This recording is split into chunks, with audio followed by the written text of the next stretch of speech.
Екі ғана заттан тұратын шайға осындай керемет бөрек жасап жеңіздер. Өте дәмді, әдемі болады. Шаймен керемет үйлеседі. Және де видеоның соңына дейін көріңіздер, менімен бірге жасаңыздар достар. Ең бірінші осындай кез келген сырымызды осылай ұзынша етіп әдемілеп турап алатын боламыз. Міне видеода көріп тұрғандарыңыздай кез келген сыр бола береді. Ал мен видеода мынау қолданған сырым сметанный сыр, өте әдемі, бағасы да қолжетімді және де жақсы ериді. Және де осындай лавашымызды өзімізге ыңғайлы етіп, осылай үшбұрышты етіп бөліп алатын боламыз. Егер сізде домалақ лаваш болатын болса, ортасын бөліп осындай, міне видеода көріп тұрғандарыңыздай осылай үшбұрышты етіп бөліп алатын боласыздар. Қайшымен осылай қырқып аласыздар.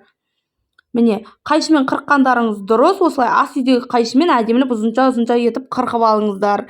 Міне видеода көріп тұрғандарыңыздай.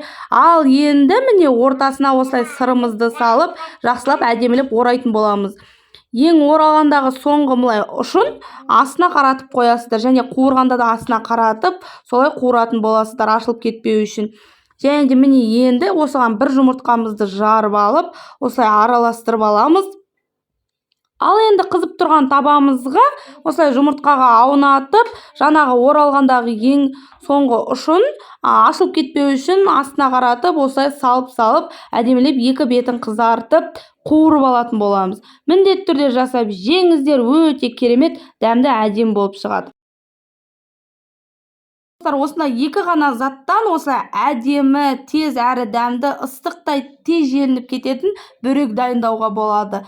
Және де поделиться батырмасын басып, жақындарыңызбен бөлісіңіздер, комментарийге өз пікірлеріңізді қалдырып қойыңыздар достар. Тегін лайктарыңызды аямай басып қойыңыздар достар.